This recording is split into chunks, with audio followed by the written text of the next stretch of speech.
चला आज आपण परमेश्वराच्या वचनावरती मनन करूया. स्तोत्रसंहिता 15 मध्ये इथे सांगितलेलं आहे, हे परमेश्वरा, तुझ्या मंडपात कोण वस्ती करील? पुढे म्हटलं, तुझ्या पवित्र डोंगरावर कोण राहील? जो सात्विकतेने चालतो व नीतीने वागतो, मनापासून सत्य बोलतो, आपल्या जिभेने चुगली करीत नाही, आपल्या सोबत्याचे वाईट करीत नाही, आपल्या शेजाऱ्याची निंदा करीत नाही, आपल्या शेजाऱ्याची निंदा करीत नाही, तो अधमाचा तिरस्कार करीतो.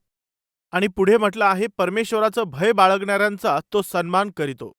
आपण वाहिलेल्या शपथेने स्वतःचे अहित झाले तरी ती मोडीत नाही, आपला पैसा वाढीदिडीला लावित नाही, निरापराध्यांची हानी करण्याकरिता लाज घेत नाही. तो जो असा वागतो तो कधी ढळणार नाही. स्वर्गामध्ये जाणार असणारे लोक या भूतलावर त्यांच्यामध्ये कोणते गुण आढळून येतात? पहा, एक अरुंद मार्ग आहे आणि एक रुंद मार्ग देखील आहे. या पृथ्वीवरती राहणारे जे लोक आहेत त्यांच्यामध्ये दोन गट आहे. एक अरुंद मार्गाने जाणारा गट आणि दुसरा आहे पसरट मार्गाने जाणारा एक गट. एक तर स्वर्गामध्ये जाणारा एक गट आहे आणि जो दुसरा आहे नरकाच्या अग्नीमध्ये जाणार असणारा एक गट. पहिला तर त्यांचा निर्माणकर्ता कोण आहे हे जाणून घेणारा असा हा गट आहे. दुसरा गट तर आपल्या निर्माणकर्त्याला ओळखीत नाही, हा तर गोंधळून गेलेला अशा प्रकारचा एक गट आहे. एकतर तारण झालेला असा गट आहे आणि दुसरा शिक्षेसाठी राखून ठेवलेला गट आहे. आज माझा प्रश्न आहे की तुम्ही कोणत्या गटापैकी आहात? तुम्ही कोणत्या घरामध्ये जाणार आहात? अनंत काळासाठी सैतान आणि त्याच्या लोकांसाठी बनविण्यात आलेला जो नरक आहे त्यामध्ये जाणार आहात का? किंवा मग देवाच्या लोकांकरिता जो तयार करण्यात आलेला आहे त्या स्वर्ग लोकांमध्ये जाण्याची आशा तुम्ही करणारे आहात का? एक ना एक दिवस परमेश्वर त्याच्या लोकांना निवडून घेईल. सैतान जो आहे त्याच्या सैतानी लोकांना निवडून घेईल. एक दिवस एक नातू धावत धावत आपल्या आजोबांकडे गेला व तो जाऊन बोलला, आजोबा आजोबा, काहीतरी भयंकर घडत आहे. काय होत आहे असं विचारलं तेव्हा तो बोलला, कब्रस्तानामध्ये पेत्र आणि त्याच्याबरोबर सैतान जे लोक कब्रेमध्ये आहेत त्यांची ते वाटणी करत आहेत आजोबा. जे लोक मरण पावलेले आहेत आजोबा त्यांची वाटणी चालू आहे असं तो बोलला. आजोबांना काहीच समजून आलं नाही. जे लोक मरण पावलेले आहेत त्या कब्रस्तानामध्ये त्यांची वाटणी चालू आहे हे काय आहे? हो आजोबा, मला हे समजलं आहे की जो पेत्र आहे तो देवाच्या संबंधित जे लोक आहेत ते माझे लोक आहेत असं बोलत आहे, आणि सैतान जे लोक पापामध्ये मेलेले आहेत ते लोक माझे लोक आहेत अशा प्रकारे तो बोलत आहे. कब्रस्तानामध्ये जे लोक मरण पावलेले आहेत त्यांना ते वाटून घेत आहेत. आजोबा, तुम्हाला पाहिजे तर तुम्ही येऊन पहा. आजोबा म्हटले, ही गोष्ट तर फारच इंटरेस्टिंग वाटत आहे. असं म्हणून ते उठून त्यांच्या नातवासोबत कब्रस्तानात गेले. त्या कब्रस्तानामधील कबरेजवळ जेव्हा ते पोहोचले तेव्हा तो नातू त्यांना म्हणाला, आजोबा, हळूहळू चला, आतमध्ये जे बोलणं चालू आहे ते तुम्ही लक्ष देऊन ऐका. तेव्हा ते कशा प्रकारे वाटणी करून घेत आहे ते तुम्हाला समजेल. जेव्हा ते फाटकाजवळ गेले तेव्हा ते फाटक बंद होतं. त्या गेटच्या बाहेर ते आजोबा आणि त्यांचा नातू खूप लक्षपूर्वक तिथे आतमध्ये जी वाटणी चालू होती त्यांचं बोलणं ते ऐकत होते. त्यांच्यापैकी एक जण म्हणत होता की तो माझा आहे, आणि दुसरा बोलत होता, हा तर माझा आहे. पुन्हा दुसरा बोलला की तो माझा आहे. मग पहिला बोलला, त्या कोपऱ्यात जो आहे तो माझा आहे. मग पुन्हा दुसरा बोलला, ते पहा, तो जो पुढे दिसत आहे ना तो तर माझा आहे, असं तो बोलला. तेव्हा ते आजोबा नातवाला बोलले, अरे बापरे बापरे, हा जे सांगत आहे ते तर खरं आहे. आतमध्ये तर खरोखर वाटणी चालू आहे. हे जे कोणाचं आहे ते त्यांना घेऊन टाकत आहेत. हो आजोबा, वाटणी इथे चालू आहे. शांत रहा, काहीच बोलू नका. जेव्हा ते लक्ष देऊन ऐकत होते तेव्हा त्यांच्यामध्ये काय बोलणं चालू होतं माहीत आहे? गेटच्या जवळ जो लहाना आहे तो माझा आहे, तर दुसरा असं बोलत होता की त्या गेटच्या जवळ जो मोठा आहे ना तो माझा आहे. जसंच तो असं बोलला तेव्हा आजोबांच्या हृदयाचे ठोके थांबले. असं का? कारण की तो म्हटला, जो मोठा आहे तो माझा आहे. जेव्हा त्यांनी ऐकलं की जो मोठा आहे तो माझा आहे, तेव्हा माझीही वाटणी झाली असा विचार करून त्यांच्या हृदयाचे ठोके थांबले. खरं तर आतमध्ये काय चालू होतं फ्रेंड्स, त्या कब्रस्तानाच्या मध्ये एक आंब्याचं झाड होतं. तिथे दोघे जण बसून आंबे निवडत होते. ते त्यांची वाटणी करत असताना ते एकमेकांमध्ये ठरवून घेत होते. ते काय बोलले? तुला जो निवडायचा असेल तो तू निवडून घे, मी दुसरा निवडून घेईल.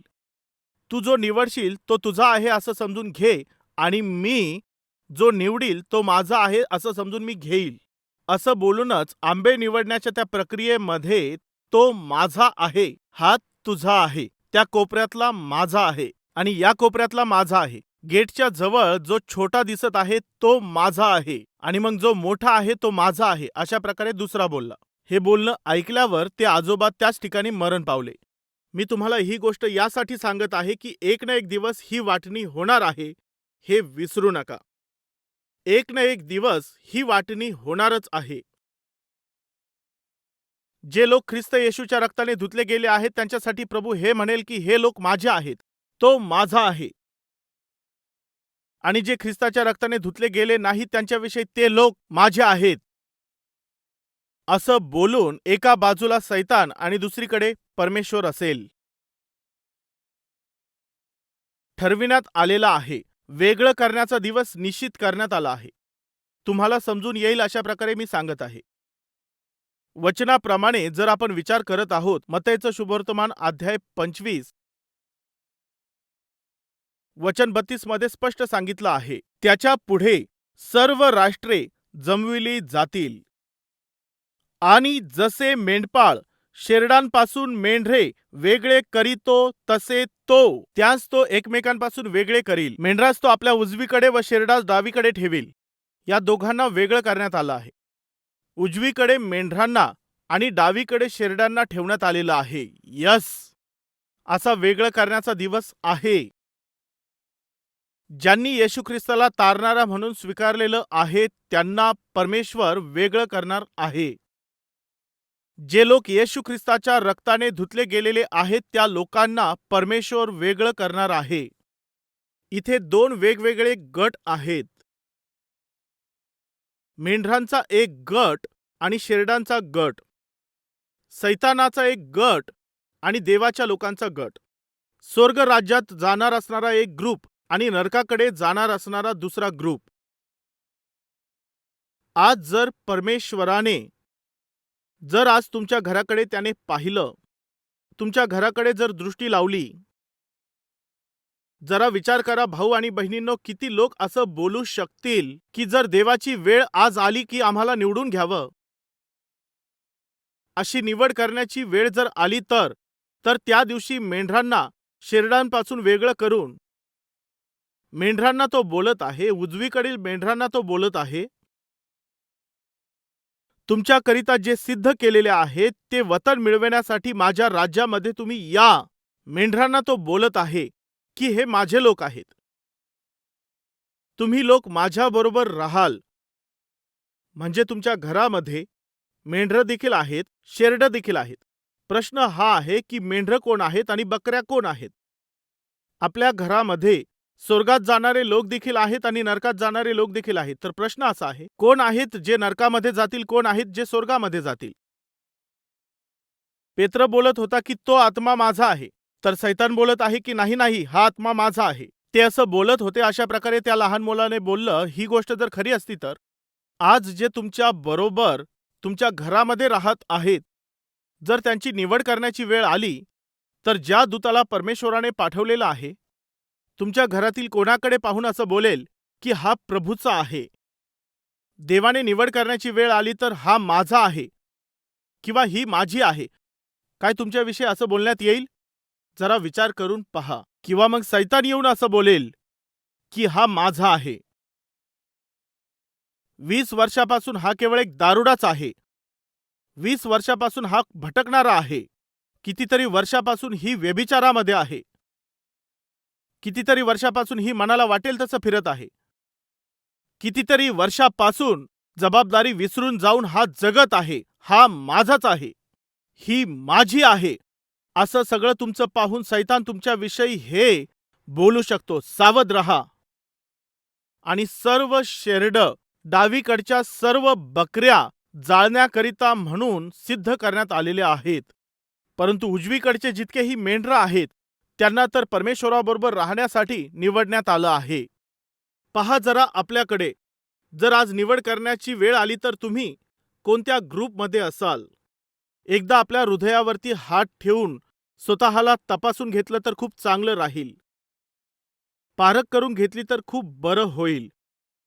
देवाचा भक्त दावीद याने असं म्हटलं, हे परमेश्वरा, माझी झडती घेऊन माझे हृदय जाण, की माझ्या ठायी दुष्टपणाकडे काही प्रवृत्ती आहे का?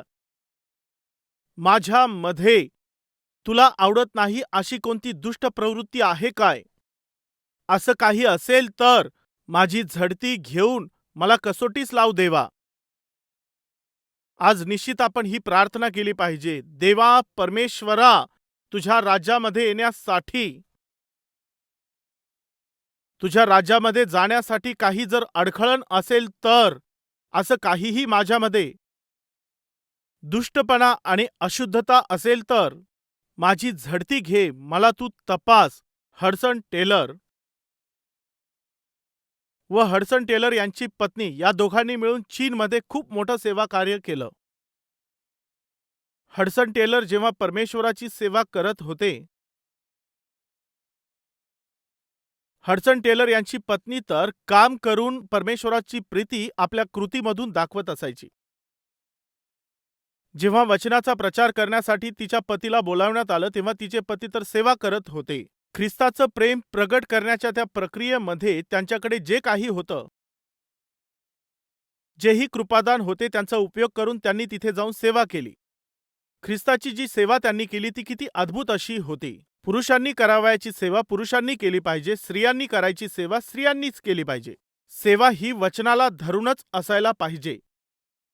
पण आजच्या या काळामध्ये वचनाप्रमाणे सेवा दिवसेंदिवस केवळ घटतच चाललेली आहे. याचं कारण काय आहे माहीत आहे? वचन वाचून, वचनाचा स्वीकार करून, वचन समजून घेऊन चालत असणाऱ्या लोकांमध्ये प्रत्येक दिवशी कमतरता येत आहे. एकमेकांकडे पाहून, एकमेकांशी तुलना करून, एकमेकांचं पाहून सेवेमध्ये येत आहेत, परंतु वचनाकडे पाहून येत नाहीत.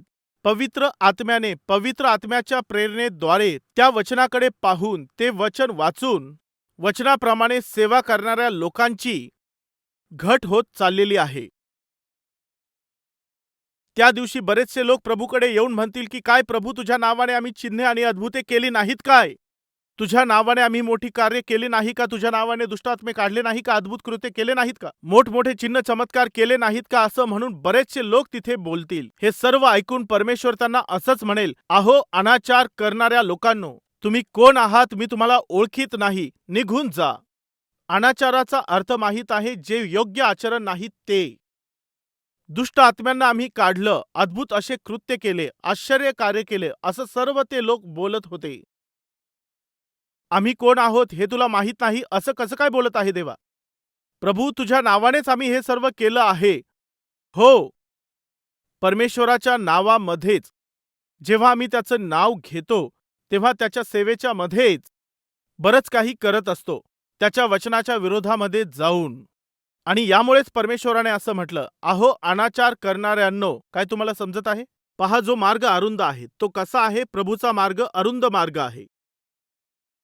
जोही देवाचा दास परमेश्वराच्या वचनाप्रमाणे सेवा करत आहे तो अरुंद रस्त्याने जात आहे. जी ही सेवा वचनाच्या विरोधामध्ये असती ती सेवा तर अनाचाराची सेवा असते. मी तुम्हाला याविषयी सांगतो, चला बायबलमध्ये पाहूया. मत्तेकृत शुभवर्तमान अध्याय 7 मध्ये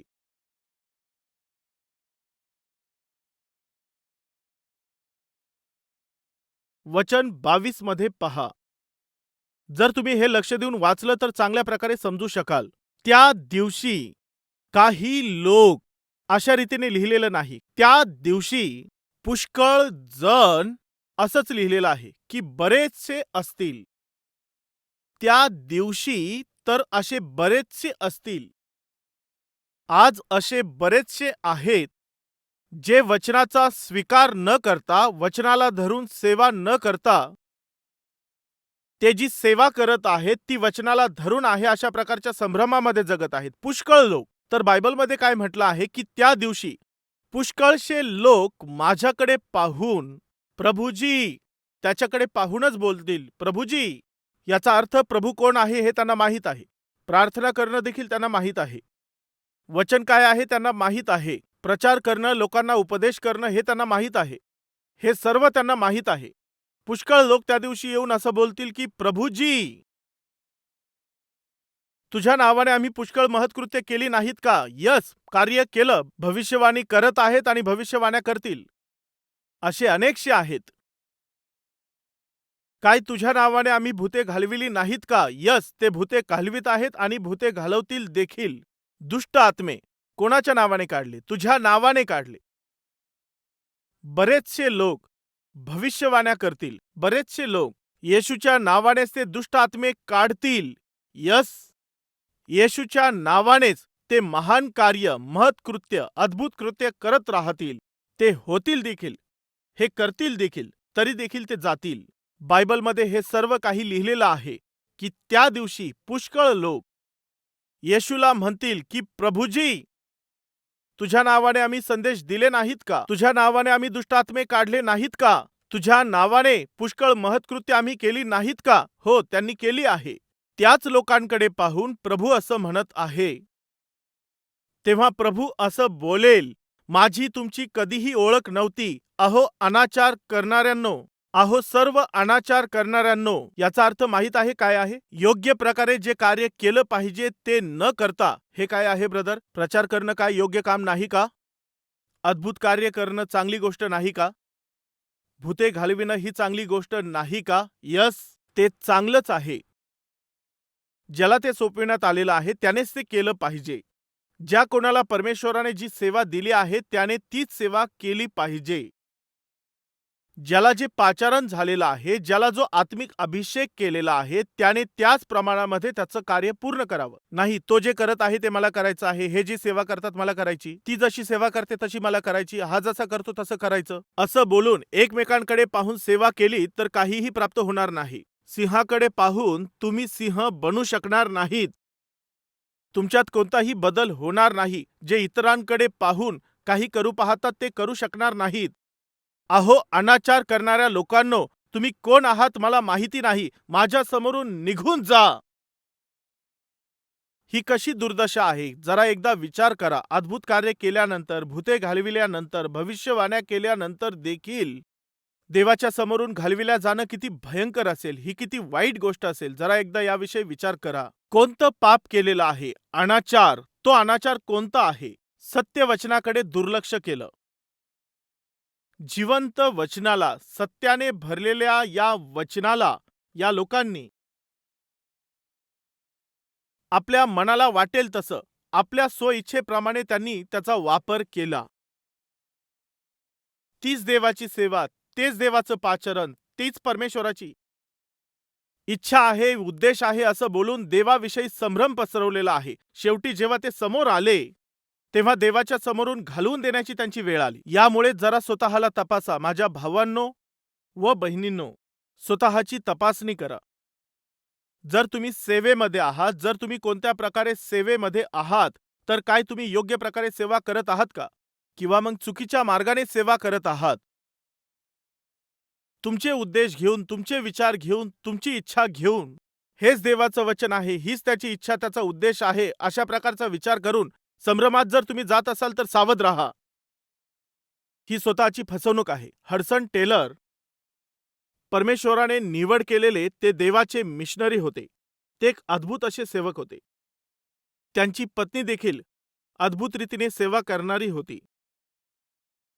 एकीकडे हडसन टेलर देवाने त्यांना दिलेली सेवा आणि काम करत, शुभवर्तमानाचा प्रचार करत ते पुढे जात होते. तर दुसरीकडे त्यांच्या पत्नीला देवाने जी सेवा दिलेली होती, जगाला ती प्रभूचं प्रेम प्रगट करून आजाराने जे लोक त्रस्त होते त्यांची ती सेवा करत होती. आणि घरी आल्यानंतर जबाबदार पती आणि जबाबदार पत्नी म्हणून दोघे मिळून ते सेवा करत होते. ती त्यांच्या बरोबर सेवेमध्ये खांद्याला खांदा देऊन उभी राहत होती.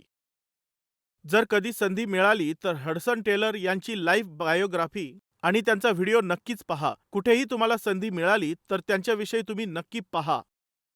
हडसन टेलर आणि त्यांच्या पत्नीने किती मोठी सेवा केली आहे. कोणती सेवा? वचनाला धरून असणारी सेवा. पतीच्या खांद्याला खांदा देऊन ती उभी राहिली. आपल्या पतीसाठी खूप आशीर्वादित पत्नी म्हणून ती राहिली. अत्यंत उत्तम अशा प्रकारची गृहिणी बनून तिने परमेश्वराची चांगल्या प्रकारे सेवा केली. तुम्ही त्याविषयी पाहू शकता हडसन टेलर लाईफ बायोग्राफीमध्ये. नक्कीच पहा. हे सर्व सांगण्याचं कारण तुम्हाला माहित आहे का? एकदा जर स्वतःला आपण तपासलं, स्वतःची जर पारख केली, असं काही आहे का देवामध्ये व आपल्यामध्ये एखादी दरी आहे का? केवळ हेच आहे याविषयीच दावीद बोलत होता. स्तोत्रसंहिता 139 शेवटच्या वचनामध्ये. हे परमेश्वरा, वचन 23 आणि वचन 24 मध्ये पहा. हे देवा, माझी झडती घेऊन माझे हृदय तू जाण. मला कसोटीस लावून माझे मनोगत तू जाण. माझ्या ठाई दुष्टपणाकडे काही प्रवृत्ती असेल तर पहा आणि मला सनातन मार्गाने चालीव. काय कोणती दुष्ट प्रवृत्ती आहे का? जर ती तुझ्या आणि माझ्यामध्ये असेल तर माझी झडती घे देवा, तू मला जाण देवा. माहित आहे दाविदाची इच्छा काय होती? की देवामध्ये व त्याच्यामध्ये असं कोणतंही अडखळण नसलं पाहिजे. माझ्या प्रिय भाऊ आणि बहिणींनो, मी तुम्हाला विचारत आहे, काय तुमच्यात आणि देवामध्ये काही अडखळण आहे का? कोणती अशुद्धता आहे का? कोणत्या चुका तुमच्यात आहे का? काही सवयी तुमच्यात आहेत का? जर काही असेल तर लवकर बाहेर काढून टाकलं तर बरं होईल. असं का? कारण की तुम्ही स्वर्गामध्ये जाणाऱ्या लोकांच्या गटामध्ये राहणारे लोक आहात. अरुंद मार्गामध्ये प्रवेश करून पुढे जाणारे लोक आपण आहोत. आपण त्याच्या अद्भुत प्रकाशामध्ये पाचारण केलेले लोक आहोत. आपण राजकीय वंश आहोत. यामुळे देवामध्ये व तुमच्यामध्ये कोणत्याही प्रकारचं अडखळण असू नये. हडसन टेलर यांनी आपल्या पत्नीवरती खूप प्रेम केलं. हडसन टेलर यांच्या पत्नीनेही आपल्या पतीवरती खूप प्रेम केलं. आदर्श पती आणि पत्नीचे हे प्रतीक होते हडसन टेलर व हडसन टेलर यांची पत्नी. एक दिवस असा आला की हडसन टेलर यांची पत्नी खूप आजारी पडली. ती अंथरुणावर पडली. जीही प्रार्थना करायला पाहिजे होती त्यांनी केली. जे उपचार घ्यायला पाहिजे होते ते त्यांनी केले. शेवटी समजून आलं की ही आता वाचणार नाही. अशा वेळेमध्ये हडसन टेलर यांनी, ज्यांचं आपल्या पत्नीवरती खूप प्रेम होतं, त्यांनी येऊन त्यांच्या पत्नीचा हात आपल्या हातामध्ये घेऊन, मी तुला एक प्रश्न विचारू इच्छित आहे. हो, विचारा. परमेश्वरामध्ये आणि तुझ्यामध्ये काही अडखळण आहे का?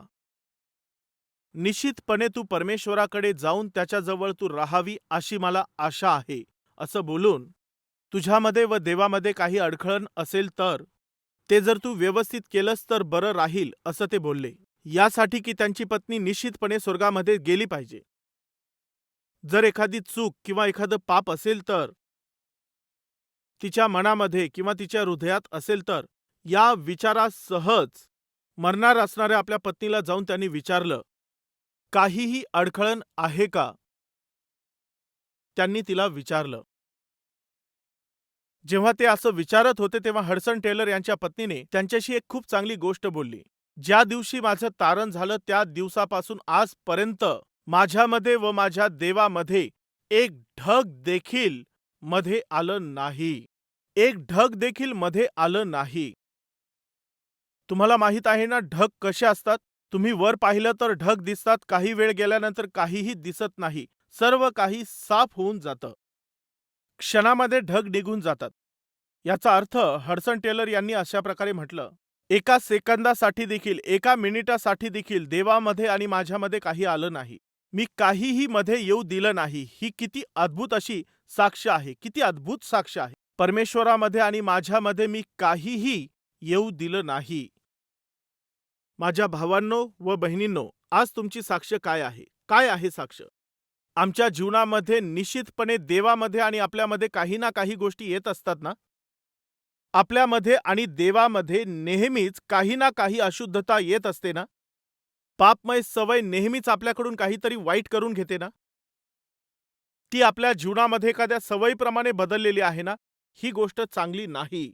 यामुळेच परमेश्वराने आज फार स्पष्टपणे तुमच्याशी बोलला आहे. तुमच्यामध्ये आणि माझ्यामध्ये कोणत्याही प्रकारची वाईट गोष्ट नसावी. देव आपल्याला हेच सांगत आहे, जरा लक्ष देऊन ऐका. जर तुम्ही स्वर्गात जाणारे लोक आहात, तर तुमच्यामध्ये या वचनात असणारे लक्षणं या भूतलावर तुम्ही आहात तोपर्यंत दिसून आले पाहिजेत.